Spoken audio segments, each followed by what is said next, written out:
En este video vamos a iniciar la teoría de transistores de unión bipolar. Un transistor es un dispositivo semiconductor de tres capas que consta de dos capas de material tipo P y una de material tipo N, o de dos capas de material tipo N y una de material tipo P. Los transistores con dos capas de material tipo P y una de material tipo N se les llama transistores PNP, mientras que para el caso contrario, cuando tenemos dos capas de material tipo N y una de P, se le llama transistor tipo NPN. En esta figura observamos la representación gráfica de nuestro transistor PNP, en el cual se puede observar sus tres conexiones. Estas tres conexiones, a la primera le vamos a llamar emisor, que es un material tipo P, a la base es un material tipo N, y el colector, que es un material tipo P. Por supuesto, tenemos la equivalencia en el transistor tipo NPN, donde el emisor es un material con dopaje tipo N, la base con material tipo P y el colector con material tipo N. En la figura siguiente vamos a mostrar el transistor PNP sin polarización entre la base y el colector. En este caso es el colector el que tenemos en polarización, y vamos a mostrarla solamente con la polarización entre el emisor y la base. Entonces, aquí podemos observar que el ancho de la región de empobrecimiento se reduce, esta parte, a causa de la polarización aplicada, y el resultado es un flujo intenso de portadores mayoritarios del tipo P al tipo N. Por supuesto, todas estas equivalencias se tienen respectivamente en la polarización NPN. En este caso, cuando yo estoy utilizando un transistor NPN, yo aquí tendría el material N y tendría aquí el material P. Sin embargo, la polarización debería ser contraria, porque estamos utilizando los materiales complementarios. Ahora, si eliminamos la polarización de la base y del emisor y la pasamos a la polarización del colector y la base, en esta situación podemos hacer la semejanza como el diodo de polarización inversa. Vamos a recordar que cuando vimos el diodo, el flujo de portadores mayoritarios es cero y el resultado es solo un flujo de portadores minoritarios, como se indica en esta figura. En suma, tenemos lo siguiente: la unión PN de un transistor se polariza en inversa, en tanto que la otra se polariza en directa. Ahora bien, vamos a observar en esta figura que estamos polarizando ambas uniones del transistor tipo PNP con los flujos de portadores mayoritarios y minoritarios indicados, donde los mayoritarios los tenemos como la flecha que está más gordita y los minoritarios con la flecha más ligada. Vamos a observar que en la figura los anchos de las regiones de empobrecimiento, donde se ve esta parte con claridad, en la cual la unión es polarizada en directa y la otra unión es polarizada en inversa. Como se indica en esta figura, una gran cantidad de portadores mayoritarios, que está señalado por esta flechita azul más gorda, se va a difundir del material tipo P hacia el material tipo N, y parte de esa energía, como aquí tenemos una resistencia relativamente pequeña, se va a ir hacia la base, lo que vamos a mencionar más adelante. Como el material tipo N que tenemos aquí es muy delgado y su conductividad es baja, un número muy pequeño de portadores tomará esta ruta, es decir, parte de estos portadores que van señalados con la flecha gorda se van a ir a la parte de la base. El mayor número de estos portadores se difundirá a través de la polarización en inversa hacia el material tipo N conectado al colector, como se aprecia en la figura. Es decir, parte de esta corriente que estamos señalando como IE se va a ir directamente hacia IC, y más adelante vamos a observar que estas corrientes son casi semejantes. Ahora bien, tenemos la misma figura que presentamos anteriormente. Vamos a aplicar la ley de Kirchhoff de corrientes, en la cual nos dice que la suma algebraica de las corrientes que entran a un nodo es igual a la suma algebraica de las corrientes que salen. En este caso estamos suponiendo que todo el transistor es como un nodo, por lo cual la corriente del emisor está entrando y está saliendo la corriente de base, y la corriente de colector. Por lo tanto, tenemos esta ecuación: mi corriente de emisor es igual a la corriente de colector más la corriente de base. Y hallamos que la corriente en el emisor es la suma de las corrientes de colector y base, como expresa la ecuación. La corriente del colector, sin embargo, consta de dos componentes: los portadores mayoritarios y los minoritarios, como se indica en esta figura. Entonces aquí tenemos parte de mayoritarios y parte de minoritarios. El componente de corriente de portadores minoritarios se le llama corriente de fuga y se le da el símbolo de ICO. La corriente de colector, por consiguiente, está determinada en su totalidad por esta expresión, donde tenemos la corriente de colector es igual a la corriente de portadores mayoritarios más la corriente de portadores minoritarios.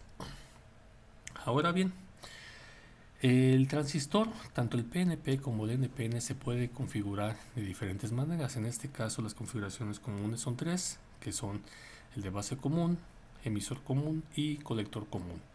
En este caso, vamos a apreciar la configuración base común.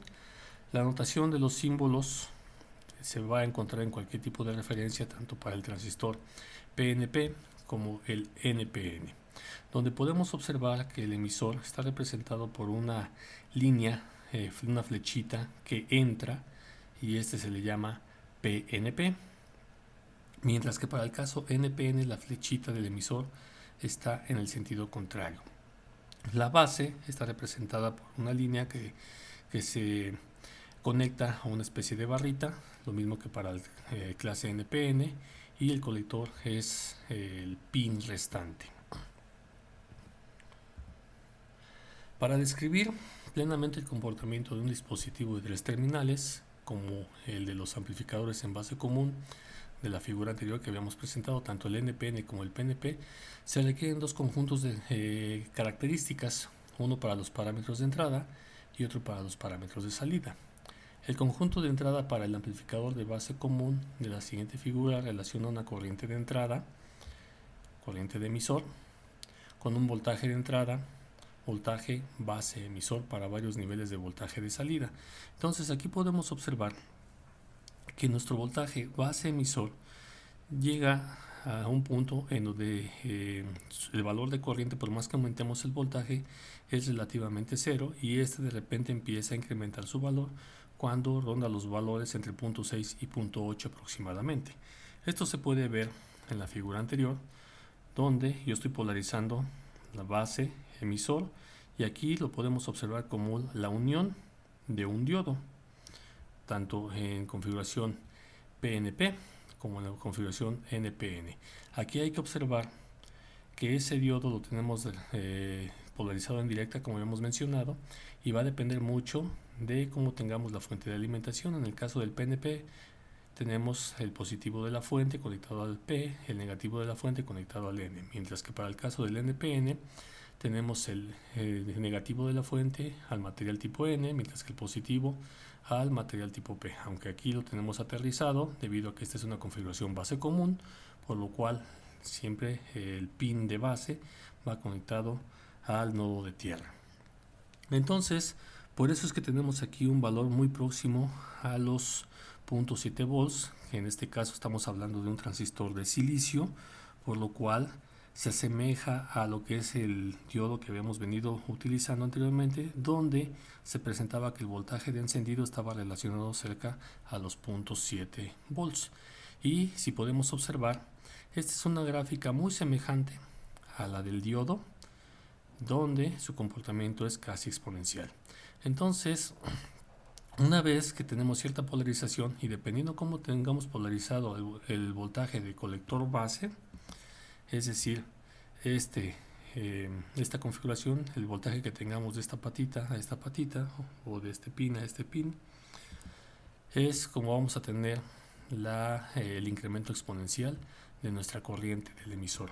Mientras tanto, para la parte de salida tenemos la relación de la corriente de colector y el voltaje colector base. Aquí tenemos principalmente tres regiones de operación: la región activa, que es toda la parte no sombreada, la región de corte y la región de saturación. En este caso, Aquí podemos observar que cuando tenemos la región de corte, por más que incrementemos el voltaje, la corriente no se incrementa, es decir, es como si tuviéramos el interruptor abierto, mientras que en la región de saturación quiere decir que tenemos una corriente máxima a pesar de que el voltaje que tenemos en el colector base es relativamente pequeño. En esta parte tenemos las diferentes curvas dependiendo la polarización que tengamos en el emisor. Entonces, en la región activa, la unión base-emisor se polariza en directa, en tanto que la unión colector-base se polariza en inversa. Cabe mencionar que de estas tres regiones, la que más se utiliza, pero no necesariamente la única, es la región activa, y generalmente se busca que la polarización de nuestro transistor caiga en una región intermedia, de tal manera que esté lo más alejado posible de la región de corte o de la región de saturación. Eso no quiere decir que estas dos regiones no se utilicen, por supuesto que se utilizan en situaciones muy particulares, pero sí existe esa operación.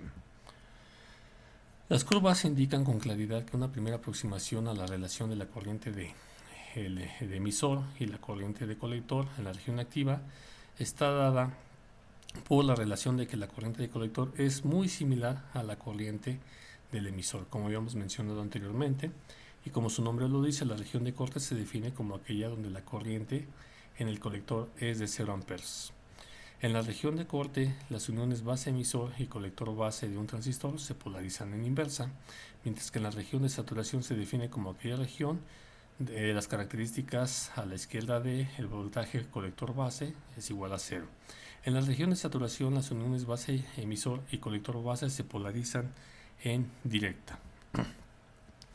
Dentro de el análisis de los transistores tenemos un parámetro que vamos a llamar alfa.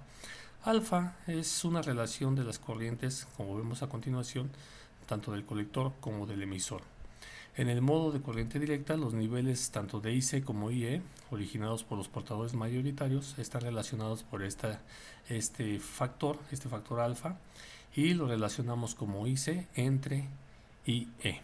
Generalmente este valor de alfa es un valor muy cercano a la unidad, ya que, como hemos mencionado, tanto la corriente del colector como la del emisor son casi la misma, no exactamente, pero son casi la misma, donde la corriente del emisor es ligeramente mayor siempre que la del colector. Por hacer alguna referencia, podemos decir que nuestra corriente de colector podemos ponerla en algunos miliamperes, mientras que la corriente de emisor es de esos miliamperes más una cantidad abonada por la corriente de base, que son de algunos microamperes. Por otra parte, tenemos también la configuración emisor común. Cabe destacar que esta configuración de emisor común, por las propiedades que tiene intrínsecamente, donde se puede obtener ganancias más grandes e impedancias más controlables tanto la entrada como la salida, respuestas en frecuencia mayores, es una de las configuraciones más utilizadas en el diseño de amplificadores con transistores bipolares. La configuración es la siguiente. Tenemos nosotros la corriente de base, que vamos a verla como la entrada, el emisor, que va a estar conectado a la tierra, que por eso se le llama emisor común, porque aparte es el común para la entrada de la base y el común para para la salida en el colector. Entonces se le llama configuración de emisor común porque el emisor es común, nos sirve de referencia para las terminales de entrada y de salida. Tanto para la configuración NPN, donde hay que recordar nuevamente, la flechita indica para afuera, mientras que para el PNP indica para adentro. La configuración a tierra es exactamente la misma, simplemente lo que vamos a cambiar en este caso son los niveles de polarización, donde aquí en el NPN generalmente utilizamos aquí en el colector una polarización positiva, mientras que en la configuración PNP utilizamos un voltaje negativo en la polarización del colector. Pero bueno, estas polarizaciones se van a ver en videos próximos. Nuevamente, para el caso del emisor común, para poder caracterizar su operabilidad, necesitamos nuevamente dos tipos de curvas. La curva de la entrada, que en este caso va a relacionar la corriente de base con el voltaje base emisor, mientras que a la salida vamos a obtener la corriente de colector y el voltaje colector emisor. Nuevamente en este caso también tenemos tres áreas de trabajo: la región de saturación, donde tenemos una máxima corriente habiendo muy poco voltaje, y la región de corte, donde independientemente del voltaje que tengamos, el transistor lo vamos a considerar como abierto. Es decir, estas dos regiones, típicamente hablando de una manera muy coloquial, podríamos decir que están trabajando en la región de como un apagador, ¿no? Donde podemos tener el transistor encerrado, donde tenemos una región de saturación, o en la región de abierto, donde tenemos una región de corte, donde no va a haber flujo de corriente. Mientras tanto, tenemos la región activa, donde nuevamente generalmente se polariza el amplificador, o en este caso el transistor, para que opere en una región intermedia, de tal manera que esté lo más alejado posible de la región de saturación como de la región de corte. Y como se puede observar, eso lo podemos determinar con nuestra corriente de base. Cabe mencionar que en la región activa también no podemos obtener las áreas donde nuestro amplificador se comporta de la manera más lineal posible. Los conceptos de linealidad se pueden observar en los videos de electrónica de comunicaciones marcados como S, mientras que si nos acercamos a la región de corte saturación, los niveles no lineales del amplificador se pueden ver incrementados considerablemente. Por otra parte, tenemos otro parámetro que es importante en el análisis de los transistores de unión PNP y NPN, llamado beta. En el modo de corriente directa, esta beta es la relación de la corriente del colector entre la corriente de base. Como hemos mencionado brevemente anteriormente, la corriente del colector puede estar dada en algunos miliamperes generalmente, y la corriente de base puede estar dada en algunos microamperes. Por lo tanto, podemos tener una relación de diferencia entre estos dos hasta de 1000. Esta beta se le llama también la ganancia en corriente directa. En la teoría puede decir que puede ir desde aproximadamente 50 hasta más de 400, inclusive hasta 1000, la diferencia que podemos obtener, donde generalmente los valores de beta de 50 son para amplificadores de potencia o transistores de potencia, mientras que los transistores que tienen betas relativamente grandes son para diseñar amplificadores de pequeña señal, es decir, para amplificadores que se utilizan generalmente cuando los niveles de energía o de potencia que reciben a la entrada son inclusive de algunos nanowatts, picowatts o inclusive femtowatts. La relación entre beta y alfa es la siguiente: alfa es igual a beta entre beta más 1, y beta es igual a alfa entre 1 menos alfa. Recordando, en este caso podemos ver que nuestro valor de alfa siempre va a ser menor a la unidad, pero nunca menor a 0.9. Y en el caso de beta podemos observar que aquí tenemos un valor relativamente grande, independientemente del valor que tengamos en alfa. Por último, la configuración en colector común es la tercera configuración del transistor bipolar, mostrada en esta figura. En este caso podemos ver que el pin o la patita del transistor que está señalada con el colector va al punto de tierra, tanto para la configuración PNP como para la configuración NPN. Nuevamente aquí podemos observar que los niveles de polarización de nuestro transistor son al revés, en este caso para las dos configuraciones, donde el emisor va al positivo, el colector al negativo, mientras que para el NPN el emisor va al negativo y el colector al positivo, aunque en este caso lo estamos aterrizando por ser nuestro elemento a tierra.